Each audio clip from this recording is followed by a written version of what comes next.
Wakenya, mjafanya poa pale comment section.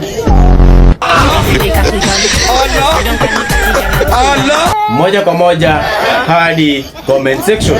Wakenya wanasemaje kuhusu huyu mdada? Hiyo miguu inaweza teka kitendawili.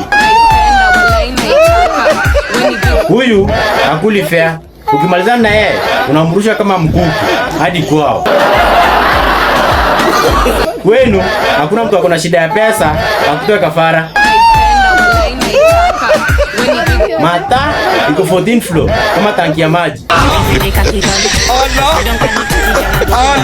Upepo ukikuja tu vizuri na ukunja. Huyu naweza mrusha kama mkuki akinichezea. Hata mamake huwa anacheka tu kimoyo moyo.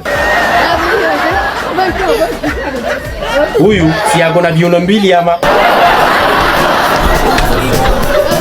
Huyu hata nguo zake anunuangi Kenya, zinatoka Kongo.